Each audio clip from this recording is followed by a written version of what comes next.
O descontrole financeiro já é um problema grave na vida de muitas famílias brasileiras. Compras por impulso, incorporação do limite do cheque especial e do cartão de crédito na renda são alguns dos erros mais cometidos. Para tentar reverter um pouco esse quadro, o Centro de Ciências de Administração e Socioeconômicas da UDESC promove uma série de oficinas e palestras sobre finanças pessoais. Para falar mais sobre esse assunto, nós convidamos o coordenador do projeto, Reinaldo Coelho, e a diretora de extensão da UDESC, ESAG, Ivonete da Silva Ramos. Sejam bem-vindos ao nosso programa e obrigado pela participação aqui hoje. Obrigado pelo convite. Obrigada também. Professora Ivonete, por que esse projeto de falar sobre finanças pessoais? Vocês detectaram esse problema e por que vocês resolveram agir nesse sentido? Bem, Gutierrez, nós temos pelo menos duas visões, né, sobre o assunto, uma visão macro e uma visão micro. A visão macro, ela diz respeito ao produto da economia como um todo. Então, por exemplo, um dos fatores que implicam, né, na produção da economia é o consumo das famílias. Então, as famílias, comunidades consumidoras, elas têm uma participação no produto em torno de 60%. Se elas estão endividadas, se elas estão com problemas na sua parte de orçamento doméstico, vai complicar o crescimento do produto, né? Nós estamos observando hoje, por exemplo, a expectativa para o crescimento do PIB, né, que é o Produto Interno Bruto, está em torno de 1,5% até 2%, enquanto que a previsão inicial era 4%. E uma grande parte disso é a inadimplência e a situação financeira que se encontram as famílias, né, que são unidades consumidoras. Uhum. Essa é a visão macro. Tá, né? Na visão micro é a questão, de fato, de organizar e planejar em casa, né, as finanças de forma que a família também consiga, de alguma forma, aproveitar melhor os seus recursos. Tá podendo ter um pouco mais de recurso para lazer, um pouco mais de recurso que permita talvez uma vida futura um pouco mais confortável e assim por diante. Existe essa falta de educação financeira dos brasileiros de uma maneira geral? Os brasileiros não têm esse costume mesmo de anotar os gastos, acabam gastando mais do que recebem. Quais são os principais erros cometidos, professora? O que nós percebemos, isso durante os cursos, inclusive, é a capacidade ou a habilidade de ter a disciplina de fazer a anotação dos gastos. Então, a gente sempre dá a dica. Monte a sua pastinha da economia doméstica ou a contabilidade da casa, alguma coisa dessa forma. Organize seus gastos nessa pasta e procure pelo menos em 3 datas fazer os lançamentos.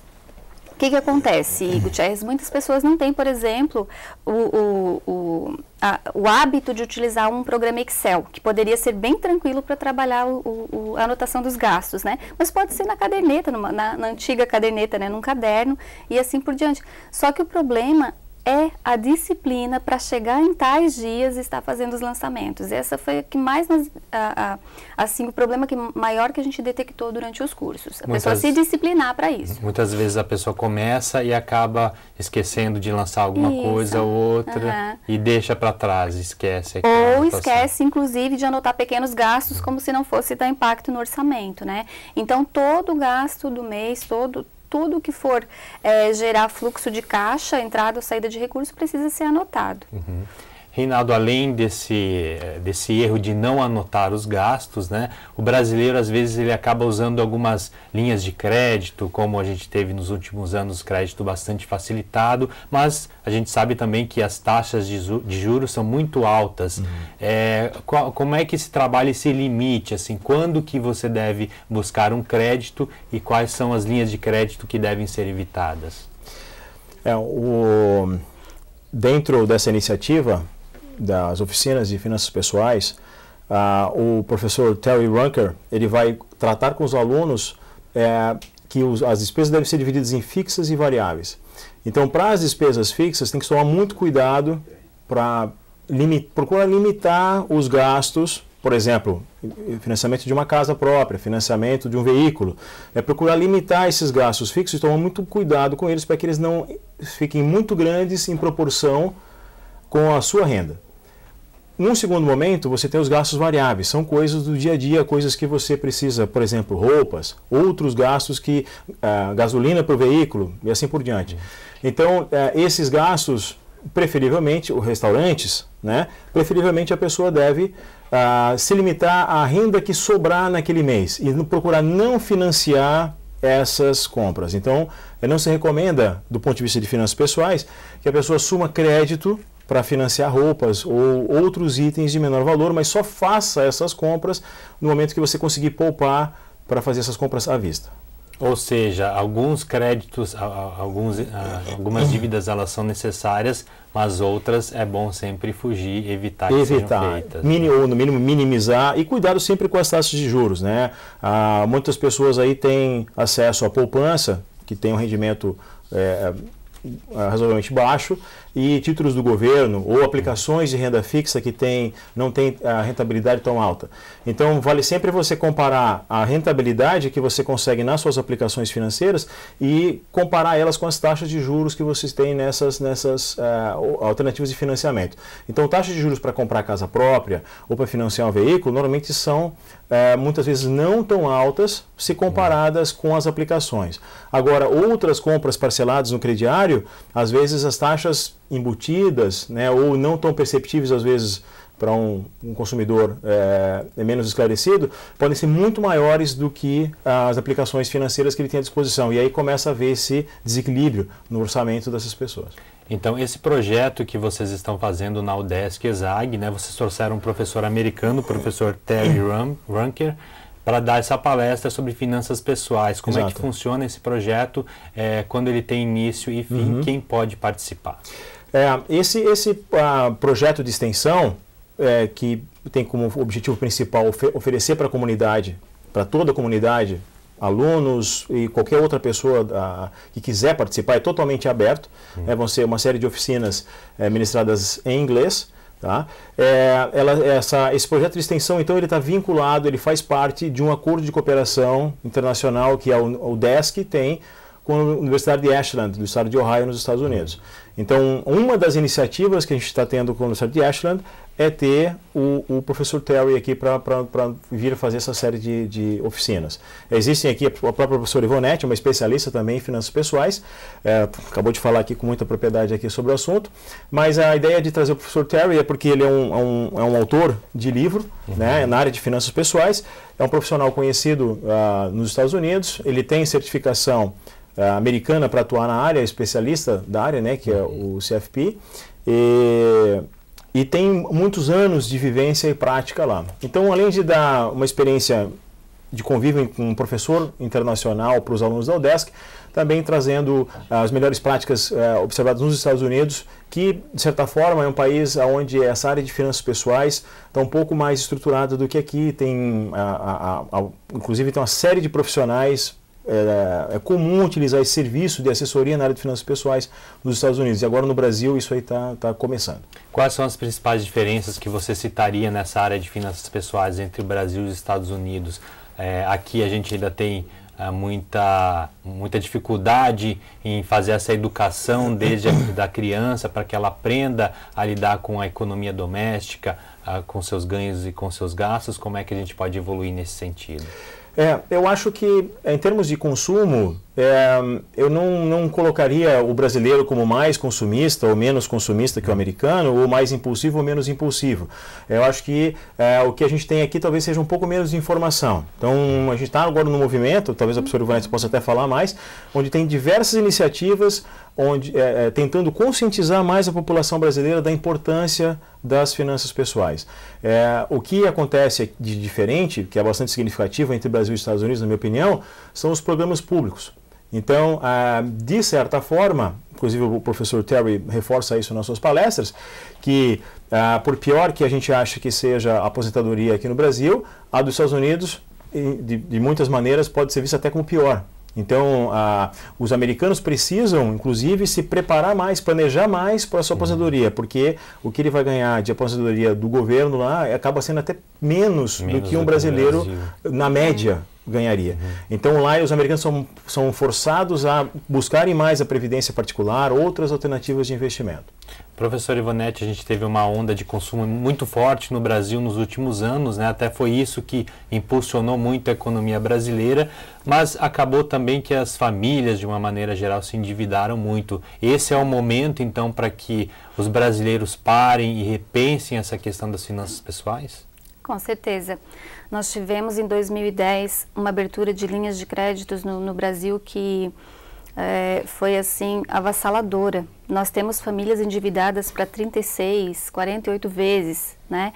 Então, isso inclusive, um dos complicadores para o próprio crescimento econômico, porque elas bloqueiam aquele valor altíssimo naquele período e aí, né, nos próximos anos elas ficam impedidas de fazer novas compras. Para teres uma ideia, saiu o índice de crescimento da inadimplência para mês de julho, cresceu no índice geral 4%, né? Então, 4% a mais aí, né, de fluxos de caixas interrompidos nas empresas, que complica bastante, porque são pessoas que estão deixando de pagar as suas contas. Então, existe todo um movimento já aqui no país através até das próprias agências fomentadoras dos recursos, porque elas precisam que esses consumidores estejam adimplentes, né? Mas aqui na ESAG e na UDESC, principalmente nos nossos projetos de extensão, nós estamos buscando levar para as comunidades carentes, para vários públicos, né? Essa semana, por exemplo, nós tivemos um curso de finanças pessoais para oficiais e cabos da Força Aérea, da base aérea aqui de Florianópolis. Nós temos o projeto ESAG Kids, que vai trabalhar vai trabalhar finanças pessoais já aplicada às crianças de escolas públicas. Então, nós estamos nesse movimento tentando buscar, de fato, a conscientização para que as pessoas fiquem dentro das suas possibilidades de gastos, prevendo a situação do pague-se primeiro, né? Nós temos que ter um certo conforto dentro do nosso orçamento para poder, então, depois distribuir, né, o recurso nas outras compras. E, né, estamos tentando, aí, através da extensão, levar isso para a comunidade. Com certeza são diversas iniciativas importantes para que o brasileiro ele adquira esse conhecimento e essa educação econômica, né? Gutierrez, é importante frisar que esse projeto de finanças pessoais do professor Reinaldo teve o apoio do programa Habilis, que também trabalha nessa área, né, e do programa Observatório de Conjuntura Econômica, coordenado pelo professor Fernando Pozobon, que trabalha também na área de custo de vida, projeção de indicadores. Então, foi um esforço conjunto nosso, né, mais o professor Terry, para a gente estar ampliando a discussão junto à comunidade para reforçar a importância que é tratar o tema. E lembrando também que tem famílias que estão em depressão em função do problema financeiro. Então, é um problema de saúde pública, né? Porque depois vai respingar lá nos hospitais, vai respingar lá na saúde pública o atendimento a essas pessoas que estão com problemas de saúde em função do endividamento e dos problemas financeiros. Sem falar nos divórcios, né, que surgem decorrentes também, da má gestão financeira, né, até problemas familiares de toda a natureza. Sem dúvida. Eu vou pedir um pequeno intervalo, o tempo do primeiro bloco chegou ao fim, a gente volta então em seguida a falar sobre finanças pessoais. Até já!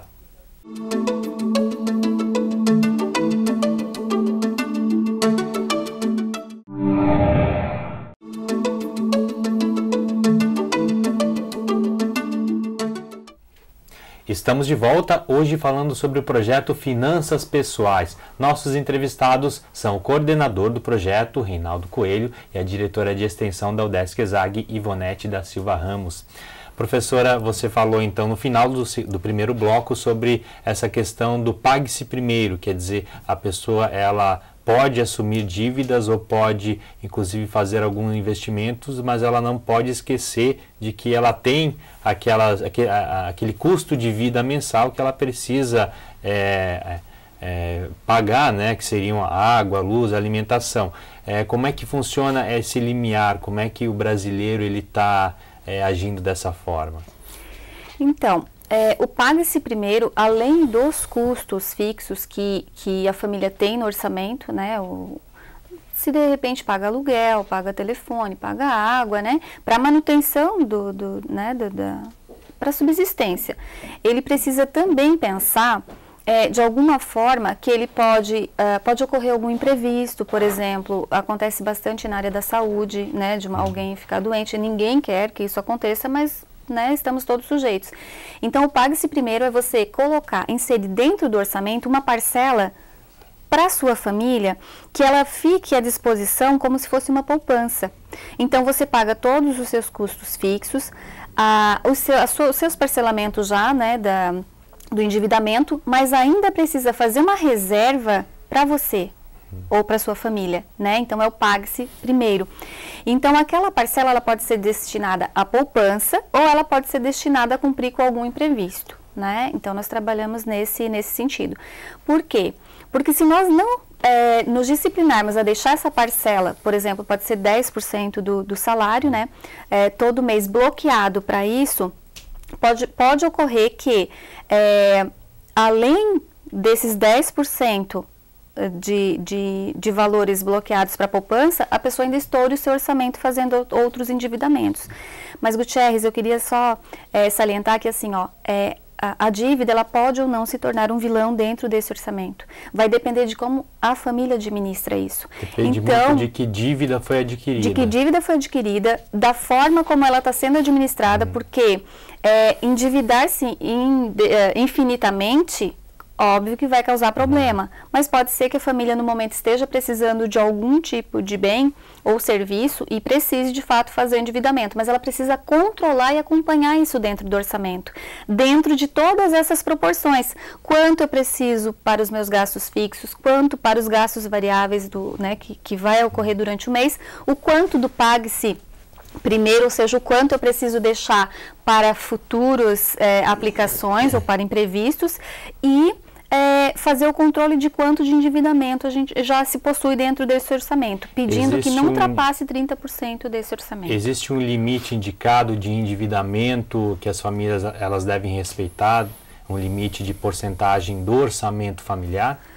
Então, o mercado principalmente de consignados, que hoje muitas famílias procuram esse tipo de empréstimo, ele já limita em até 30% da utilização. Como outros mercados não limitam, como veículos, a própria habitação, o que acontece? As pessoas precisam, então, elas próprias colocarem esse limite. Então, não se dividem para mais de 30% do orçamento. Porque hoje aluguel e alimentação consomem uma parte bastante grande dos orçamentos, ou o financiamento da casa própria também. Então, é necessário haver esse controle para não... O ideal é que nem ultrapasse os 20% da sua renda, para ficar numa situação mais confortável. Até porque a gente tem um problema recorrente que é a inflação, né, que vem aumentando o valor do preço dos produtos e as famílias precisam estar preparadas para isso. Sim, e também tem que lembrar que dentro das parcelas que são adquiridas, existe esse parcelamento dos juros também, né, como o professor Reinaldo falou. E o juro, queira ou não queira, para o setor produtivo, para a produção de novos valores, ele não conta. Então, ele é uma parcela a mais que se paga no valor dos produtos, que vai impedir consumos futuros, né? Produção futura. Então, o ideal é ou esperar quando não tem urgência de fazer a aquisição de um bem ou de um serviço, poupar o recurso, né? Contabilizar quantos meses precisa e adquirir lá no futuro. Esse seria o planejamento ideal. Se não pode esperar, faça a pesquisa pela menor taxa de juros do mercado, né? E depois aloque dentro da sua planilha ou dentro do seu caderninho e vá administrando para que não ultrapasse os percentuais mínimos, né, máximos de endividamento. Isso evita o pagamento de juros, né? Sim. Reinaldo, brasileiro, ele tem muita dificuldade em lidar com os juros, em entender, na verdade, o que significa uma taxa de juros, né? Como é que a gente pode resolver e avançar nesse sentido? Realmente, para muitas pessoas é quase que um conceito abstrato, né? Ou algumas pessoas veem isso como uma coisa negativa ou leonina, né? Uma coisa ruim, né? Para até alguns até um pecado, né? Cobrar juros, né? Tem de tudo um pouco, né? Mistura religião com uma série de outras coisas. No meu entendimento, o capital, ele é como se fosse qualquer outro bem. Se eu não tenho carro, eu posso alugar esse carro. Se eu não tenho uma casa, eu posso alugar essa casa. Se eu não tenho um recurso financeiro, eu também posso alugar esse recurso financeiro. Então, para mim, eu trabalho, na verdade, muito mais com empresas até do que com finanças pessoais. Toda empresa que precisa de um capital para crescer, ela pode alugar aquele capital pagando o seu aluguel, que seria o equivalente aos juros pagos por aquele recurso. E isso, muitas vezes, se você fizer um bom investimento, isso daí pode trazer um resultado futuro bastante importante. E as empresas estão acostumadas a trabalhar com endividamento. Agora, o problema é quando você, como se coloca muitas vezes em finanças pessoais, ao invés de você comprar um ativo, alguma coisa que vai te trazer rendimentos, você se endivida para comprar alguma coisa que não vai te trazer rendimento nenhum ou até vai te trazer novos passivos, novos problemas. Né? Então, tem que tomar muito cuidado com você está assumindo uma dívida para quê? Isso vai ser uma coisa, como o professor Ivonete falou, é uma coisa importante para a sua família, é essencial, é uma emergência. Você depende de um veículo, o teu carro quebrou, você precisa consertar o teu veículo. E sem o seu veículo você não consegue viver o dia a dia. Então, isso se torna uma coisa importante. Ou você precisa para a sua moradia. Né? Então, existem coisas que realmente são importantes e aí tem que, claro, sem exageros, né? Sem comprar, por exemplo, uma casa que você não pode pagar ou coisas assim, mas tentar buscar operações financeiras que tenham a menor taxa de juros, no caso, para financiar esses investimentos. Agora, tem que separar muito, como o professor Terry coloca nas suas oficinas, o que eu preciso do que eu desejo. Então, eu preciso de um óculos para enxergar melhor? Eu preciso.